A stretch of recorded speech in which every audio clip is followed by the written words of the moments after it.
Ini informasi sedikit untuk para Cuk Bull lovers. Kalian sering kali nanya, Cuk Bull, ayo dong gabung Goes. Cuk Bull, ayo dong gabung Zumba. Cuk Bull, ayo dong kita aerobik nggak sempat. Cuk Bull lovers, jam segini aja aku kalian lihat kerjaan aku. Pembakaran kalori kalian lihat. Dah kalian lihat ni apa ni? Berapa puluh ribu kalori yang sudah terbakar dalam satu malam, dalam satu hari. Itu baru olahraga ini, belum lagi olahraga lain. Jam segini Cuk Bull masih duduk di pos monyet. Kalian lihat kegiatan aku. Makanya kalau misalkan kalian WA, kalian telepon, kalian DM, kalian itu gak ada pengertian. Jam segini aja aku belum tidur. Cuk Bull, kibar mestilah kau tanya malam gelam jiwa. Agaknya gelam jiwa.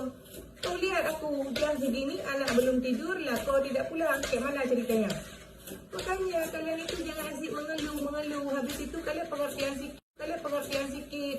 Cuk Bull nggak balas WA, Cuk Bull nggak angkat telepon, Cuk Bull. Kalian kira Cuk Bull nggak ada kegiatan ya? Jam segini Cuk Bull belum tidur. Jadi kalau misalkan kalian WA, kalian telepon nggak sempat terangkat, itu tandanya aku tidur. Kau lihat ini jam segini aja aku belum tidur. Aku ngapain kalian kira?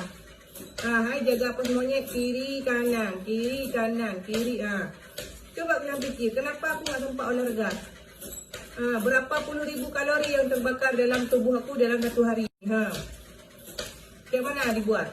Tetap nggak kurus. Jadi mau ke mana lagi?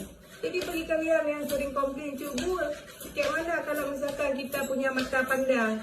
Kalian mata panda aja masih pusing. Aku mata udah hampir kemari. Jadi kalian pikir? Ada kalian pikir, kalian lihat ni aku ngapain. Jadi tolong ya pengertian untuk para Cuk Bull lovers.